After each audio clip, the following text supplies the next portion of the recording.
Bienvenidos a Entrevistas al Espectador. Nuestro invitado de hoy es el exministro Alejandro Gaviria. Bienvenido. Muchas gracias, Nelson Freddy. Bueno volverlo a ver. Nos Después de un tiempo largo. Nos conocemos desde hace más de 10 años, cuando Alejandro Gaviria era asesor editorial del Espectador.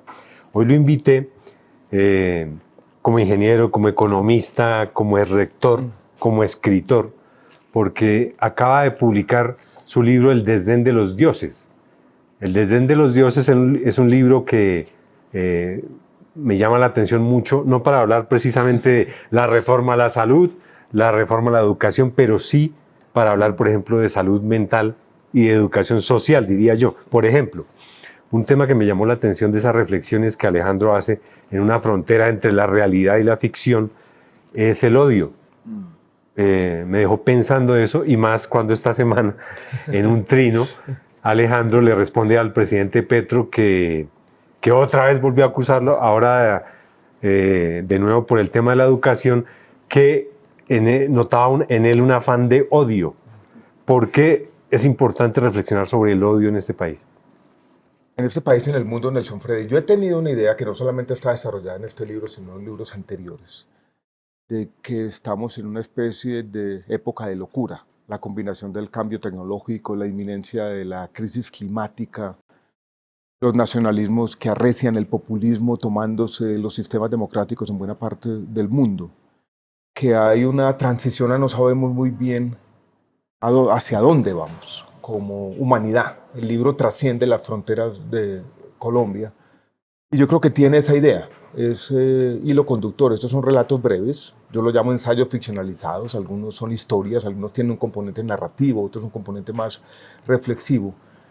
Pero si tuviera un hilo conductor, es ese, una época de locura, que yo miro, Nelson Freddy, no con la indignación, no con un afán justiciero, sino con cierto sentido de lo trágico, voy a decirlo así. Pero difícil no pensar en Colombia y en una sociedad donde todos los días uno se levanta y se está destilando odio. ¿Eso qué significa para usted cuando se sienta a escribir este tipo de cosas? Incluso yo diría que, Nelson Freddy, esto fue para mí un refugio. Este es un libro que yo escribí distinto a mis libros anteriores, porque como que es un libro de historia. Yo en mis libros anteriores era un ensayo, yo partía de una especie de índice ya muy sofisticado, ya lleno de anotaciones aquí y allá. Este era una especie de abstracción. Llegaba una idea, la idea de una de esas historias, una historia que yo quería a su vez utilizar para plantear una de estas reflexiones sobre esta época de locura, pero me abstraía de esa realidad y pasaba horas sin mirar, por ejemplo, las redes sociales, que es el escenario del odio de hoy en día, ¿no? Exacto. Es difícil. Pero es difícil sustraerse de eso. Abstraerse, pero este libro me sirvió para eso, sí, por lo menos por momentos. Y en este libro, a pesar de que el odio está por ahí, es una presencia ominosa, también hay amor. También hay redención, también hay una especie de defensa de eso que uno podría llamar un poco de manera grandilocuente el humanismo. Sí, de acuerdo, pero es difícil sustraerse de eso porque cuando un presidente se dirige específicamente a usted, cuestionándolo, pues revive todo el tema. Usted le interpuso una tutela por haber dicho que se perdió una plata de la educación. Esa tutela ahora me imagino que la va a impugnar ante la Corte Constitucional. Está impugnada en el Consejo de Estado y queremos que la Corte Constitucional la revise. Exacto. Y todo esto ocurre en un trasfondo donde se habla políticamente de diálogo nacional. Yo pregunto, una de las cosas que Alejandro Gaviria aborda en este libro es el poder y el poder de la palabra. ¿Cómo poner al servicio de un diálogo nacional ese poder de la palabra que usted estuvo explorando? A mí me parece primero importante decir lo siguiente, Nelson Freddy.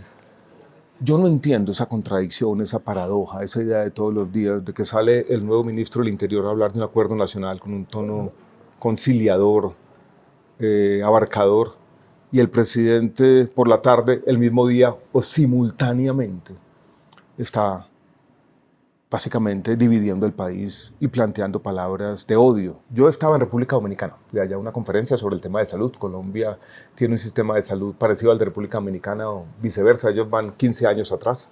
no anticipan todo lo que se les viene encima, todos los costos del progreso y todo lo que va a ocurrir. Llego y aterrizo y lo que veo es una declaración del presidente Petro. Yo quería estar allá dedicado a ese otro tema, pero es difícil no involucrarse, ¿no? Pero en ese contexto, insisto, ¿cómo plantear un acuerdo nacional? Para eso habría que convocar a un diálogo y tal vez incluso hablar de un lenguaje de diálogo. O sea, vuelvo al hilo conductor de su libro porque explora el poder de la palabra. Las palabras. Incluso Nelson Frey no está en este libro, pero está en un libro anterior. Cuando uno es funcionario, cuando uno tiene un poder en el Estado, se da cuenta que hay dos tipos de poder.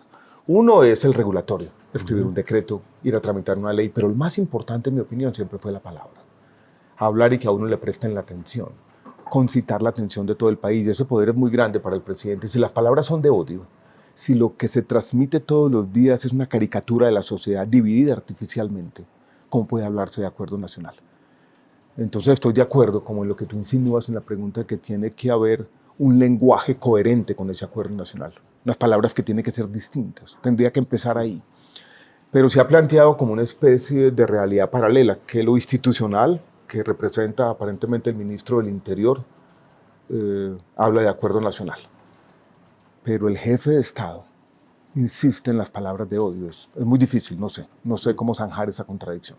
Pero incluso en redes sociales usted ha planteado en diálogo con este libro, ¿no?, que dice también presagios de un mundo apocalíptico.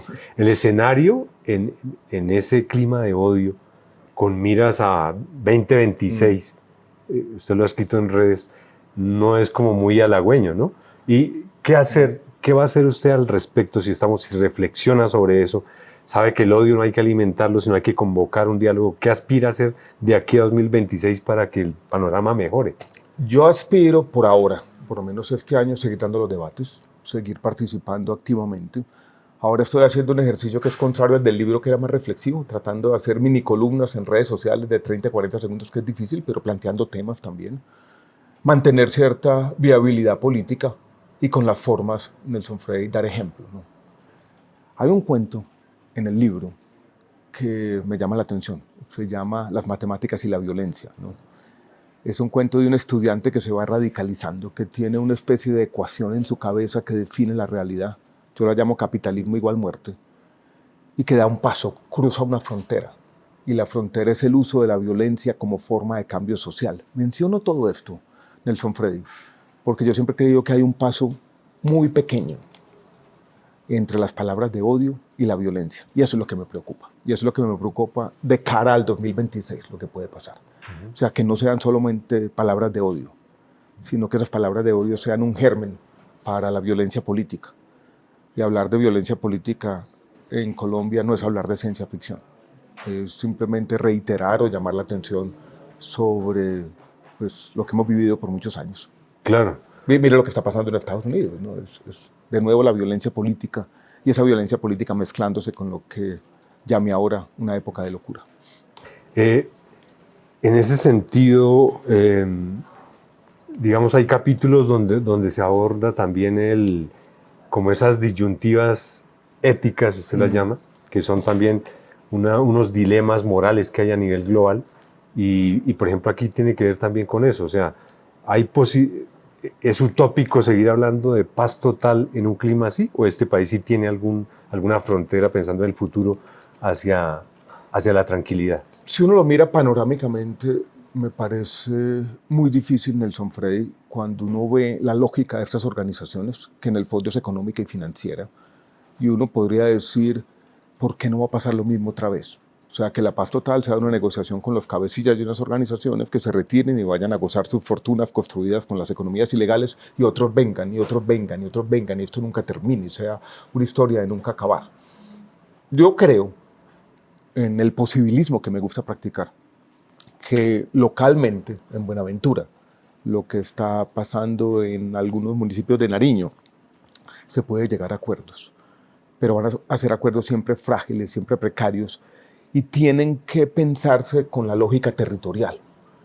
Una paz total, entendida esa totalidad como con todos los grupos y de manera definitiva, sí me parece utópica, Nelson Frey. Pero ¿Cómo haría usted para plantear ese diálogo y que fuera eficaz y no estuviera ayudando a esa guerra cíclica que vivimos? Yo creo que tiene que haber por parte del Estado, primero, una amenaza creíble. Es decir, yo tengo buena voluntad, yo soy del Estado, yo lo represento. Poder ¿sí? disuasivo. Sí, claro. Pero si yo me siento a la mesa, yo tengo que tener la capacidad de levantarme también. Y el Estado está para eso. Ese es el origen primario del Estado, para proteger la vida de los ciudadanos. Y segundo, tiene que haber una perspectiva de mediano plazo, de decir, bueno, ¿cómo vamos a construir oportunidades económicas? Y eso solamente se hace con enfoque territorial. Eso no se puede pensar globalmente porque la realidad de Tibú es muy distinta a la de Arauca, es muy distinta a la de Putumayo, es muy distinta a la de Nariño, es parcialmente distinta a la del Cauca, es distinta a la del sur de Bolívar, es distinta a la del Magdalena Medio. Esto dialoga un poco con el libro anterior, el de la explosión controlada, que es un poco la memoria de ese primer año con el suyo como ministro del gobierno Petro. Y ¿Sabes? en este libro toca un tema que me parece muy interesante también, que tiene que ver con el fracaso. Sí. Ese libro es como un mea culpa que transita hasta de explorando los fracasos propios. O sea, por ejemplo, ¿usted no siente de alguna manera que a pesar de todo lo que ha intentado como ministro, como candidato presidencial incluso, no siente que a veces el fracaso político está ahí latente?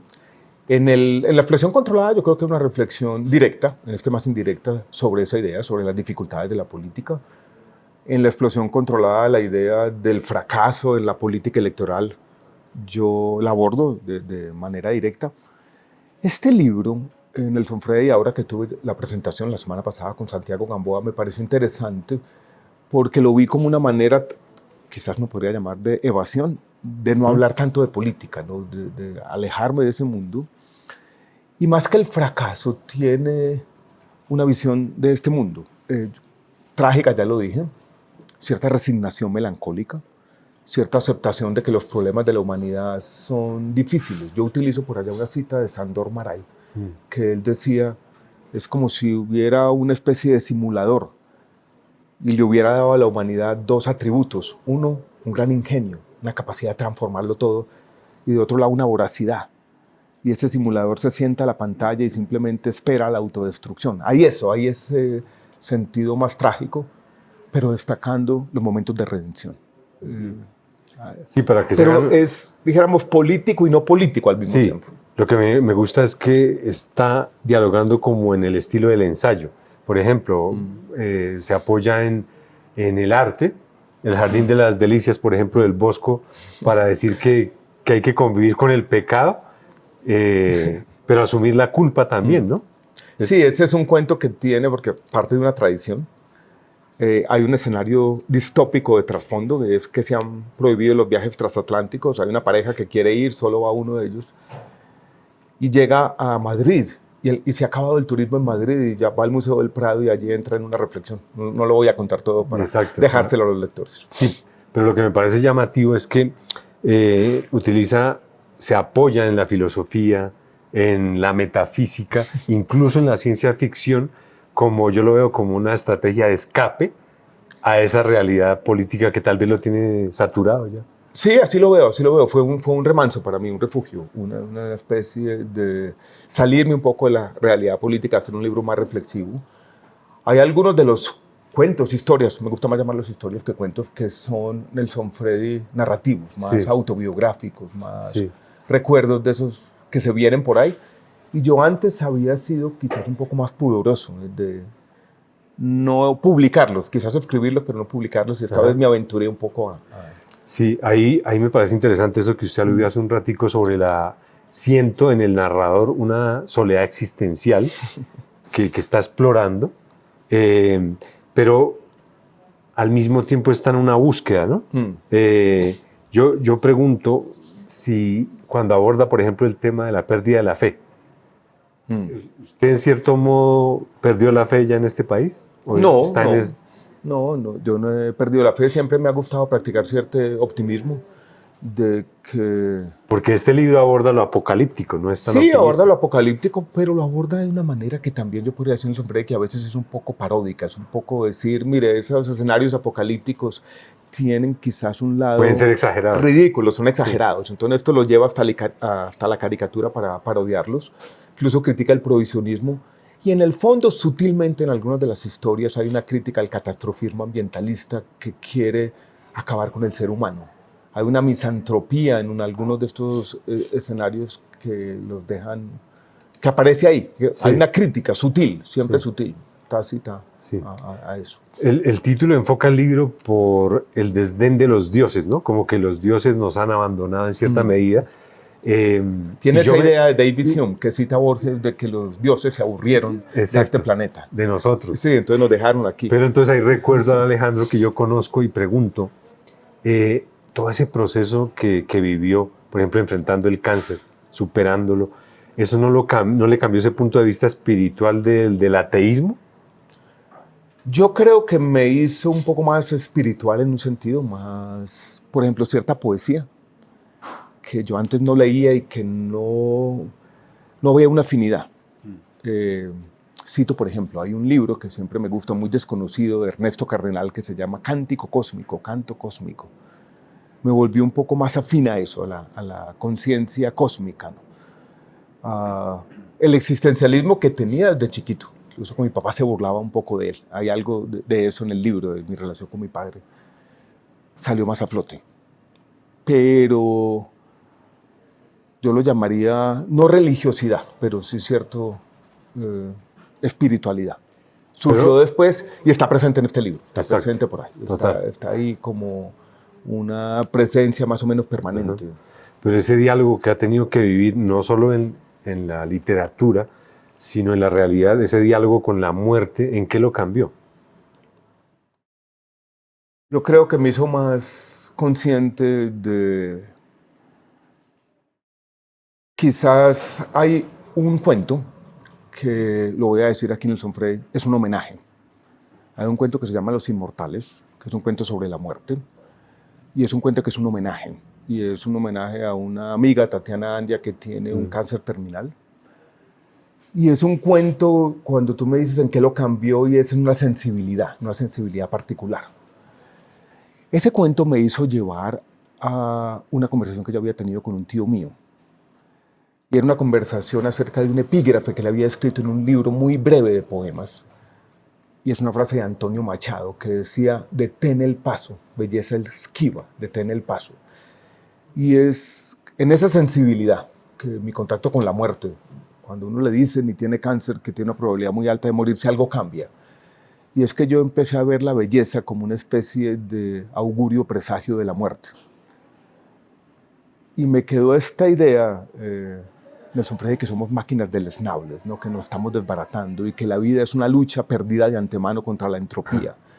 Esa sensibilidad sí me quedó después del cáncer, después de la muerte, y está en ese cuento que se llama Los Inmortales, que es una carta que escribe esta persona, que es una científica, al jefe financiero de la compañía, diciéndole los estragos que creamos involuntariamente cuando tratamos de crear una pastillita que aumentara la esperanza de vida de una persona de 70 años de una manera sustancial. Dentro de ese tema van a encontrar relatos sobre la tecnología, por ejemplo. Sí. Me parecieron interesantes. Hay uno sobre la inteligencia artificial, hay otro sobre estas formas un poco extrañas de inmortalidad. Y hay una crítica también sutil al hibris de la vida moderna. Pero, por ejemplo, hay uno que es muy juguetón y a partir de ese yo le pregunto, por ejemplo, ¿qué chip quisiera que le implantaran en el cerebro? ¿Sabe cuál, Nelson Frey? Yo he tenido una frustración en la vida. ¿Cuál? De no saber más idiomas. Okay. Cuando hace poquito que estuve por allá en Berlín, dije, qué bueno saber alemán, ¿no? Y entrar a una librería y tener el contacto con esa lengua y haberla apropiado. ¿Te gustaría tener un chip de políglota? Uy, eso me encanta. O poder leer en ruso. Eso. Ese es uno de los relatos que es más divertido. Eso me habría fascinado. Y si uno tiene un chip por aquí que le permitiera eso, de la política no quisiera ninguno. ¿No? Eso para allá iba, porque al final yo decía, ¿y qué no quisiera sacarse el chip de la política y sacármelo, dejarlo para siempre? ¿Y dejarlo solo implantado el de escritor? Es una buena pregunta. La política tiene un sentido de relevancia, Nelson Frey, ¿no? Y me ha permitido a mí vivir más intensamente en ciertos momentos y aprender ciertas cosas de la realidad. Y si sigo aquí, un poco arrastrando los pies, es porque quizás no quiero sacármelo del todo. O sea, va a seguir perseverando en el tema político. A mi manera, a mi manera. Pero A mi manera, que consiste en después de no este sacrificarlo todo, Ok. en no perder cierta autenticidad en el mundo de la política. El mundo de la política puede llevarlo a uno a una tradición constante a sí mismo, y yo no lo quiero hacer, Nelson Freddy. Pero en ese camino, ¿se ve otra vez como candidato presidencial en 2026? Yo por ahora lo que tengo como objetivo es seguir opinando, estar como, no salirme de, estar en el punto de partida, lo llaman. He mencionado también sutilmente que no solamente la vía presidencial es la que estoy considerando. Por ejemplo, a mí me parece que encabezar una lista del Senado podría ser una posibilidad también. Ahí estoy. Sí, pero Tengo este año, lo que falta de este 2024, porque la campaña todavía no ha empezado, para hacer esa reflexión y tomar una decisión definitiva. en un país tan violento como este, centrar niveles de pensamiento en opinar implican muchos riesgos. En el libro hay otro relato que me parece muy interesante, que voy a decir solo el tema, pero tiene que ver. Es chocarse contra un hipopótamo de una tonelada. O sea, la política es como chocarse con un hipopótamo de una tonelada. A veces sí, a veces me ha pasado. Y es tan eso, peligroso sí. como eso, ¿no? Sí, ese cuento se llama Probabilidad Cero. Tiene una historia interesante. Yo no me he chocado con ningún hipopótamo, pero es muy autobiográfico ese cuento, ¿no? De mi vida en Medellín en la época de la violencia. Es una reflexión sobre eso también. Exacto. Eso desde el lado literario que plantea el libro. Tiene la violencia política por ahí. Ahora Sí. yo no lo había pensado así, pero hay un trasfondo de violencia en el libro Sí. también. Que es la locura de nuestro país, y es la historia de mi generación y de la tuya, el Exacto. narcotráfico y todo eso. Exacto. Pero ahí viene otra inquietud. Tengo entendido que, por ejemplo, se había descansado de los escoltas, de la seguridad, porque en este país opinar implica todo eso. Y ahora lo veo de nuevo escoltado. ¿Lo volvieron a amenazar? Tengo un esquema de la UNP, tengo 2 personas, sí. Recibí en la parte más álgida, como la discusión de la reforma a la salud, unos mensajes de WhatsApp, ¿cómo decirlo, Nelson Freddy? Aburridores, ¿no? Como usted y su esposa váyanse del país o aténganse a las consecuencias, y fue tantas cosas de eso.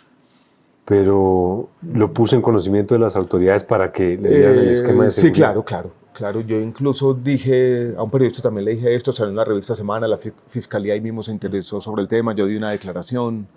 Pues sí, en Colombia hay cosas que uno no se puede tomar a la ligera, y una de esas es las amenazas. Y a pesar de eso, quiere seguir siendo parte de este debate tan álgido. Pero entonces yo digo, vuelvo al comienzo, ¿cómo aportar? Que es lo que siempre pensamos aquí desde El Espectador, cómo aportar al diálogo nacional de una manera real y no politiquera. Te devuelvo la pregunta. ¿Tú crees que este libro es un aporte? Pues es mi forma, ¿no? Mi forma distinta de plantear ciertos temas, de aportar, de ver que puede haber una forma de habitar el mundo político desde lo que yo he sido, un académico que le gusta la literatura y ha visto en la literatura una forma no solamente de refugiarse espiritualmente de esta época de locura, sino de plantearle unos debates necesarios a la sociedad. Sí, me parece que está planteado ahí, tanto que esas ideas lo ponen a uno a pensar. Pero para que los seguidores de Entrevistas del Espectador se interesen por el libro no es solamente todos estos dilemas en que vivimos en la sociedad de hoy, tanto no está específicamente citando a Colombia, pero sí a la sociedad en general. Es el libro menos local que yo he escrito, es un libro sí, que se podría leer es en universal. otros países. Sí, es universal. Exacto. O trata de serlo, pues, para no ser pero pretencioso. me gusta que también consulta el amor. Entonces llega en un momento determinado una exploración el narrador de preguntarse por qué las relaciones de amor son tan difíciles de manifestar. En el caso de Alejandro, el amor con su padre. Si tuviera usted nuevo a su padre aquí, ahora sí le diría que lo ama, sin miedo. Sí. Yo creo que yo digo una frase en ese cuento, que a veces conversamos más fácilmente con los muertos. Y el amor a mi padre, que está en ese cuento, que es el primero del libro, que recuerdo un viaje, tiene elementos de ficción, pero recuerdo un viaje que hicimos muy pequeños, un viaje que hizo mi papá por mí, a conocer a San Agustín. Y ahí está esa historia. Y el cuento es ese niño reflexivo sentado en la parte de atrás de un pequeño carro, de un Cinca de otros tiempos, pendiente de lo que dice el papá, ¿no?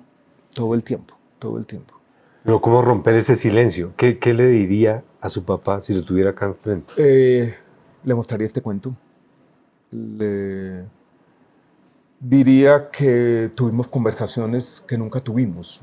Mi papá fue alcalde de Medellín cuando el fenómeno de Pablo Escobar estaba surgiendo en el año 1983. Los alcaldes eran nombrados en esa época. Y yo no sé por qué diablos Nelson Freddy, yo nunca le dije, hablemos sobre esa época, sobre lo que estaba viendo. Yo en esa época estaba terminando mi bachillerato. Habría ido más a visitarlo a Medellín, quizás. Tuvimos siempre una muy buena relación, ¿no? Nos saludábamos de beso hasta el último día de su vida. Murió en el año 2019. Cuando yo fui después a visitar a mi mamá, la primera visita que hice después de la muerte de mi papá, me recogió un señor que había trabajado con él en la Universidad de Afit, había sido su conductor. Y bajamos dialogando. Y él me dijo, usted no sabe todo lo que lo admiraba a su papá. Yo lo miré como raro y nunca me lo dijo. Entonces ese amor estaba hecho de silencios, como tantos amores en esta vida, en el Supremo. En esta sociedad colombiana uno piensa que hay que encontrar palabras para esos silencios que tanto nos dividen, ¿no? Sí, es como sí. Es difícil, pero a veces el silencio también es importante, ¿no? A veces hay ciertos silencios, ciertos momentos que son incluso más enfáticos que las palabras. Bueno, pues eso quería yo charlar con Alejandro, dejarles un abrebocas de El desdén de los dioses, sello debate, para que reflexionemos sobre nuestro futuro como sociedad. Gracias, Alejandro. Gracias, Nelson Freddy. Muchas gracias por la lectura, hermano, y bueno volverlo a ver. Igualmente. Gracias a ustedes por seguir Entrevistas El Espectador.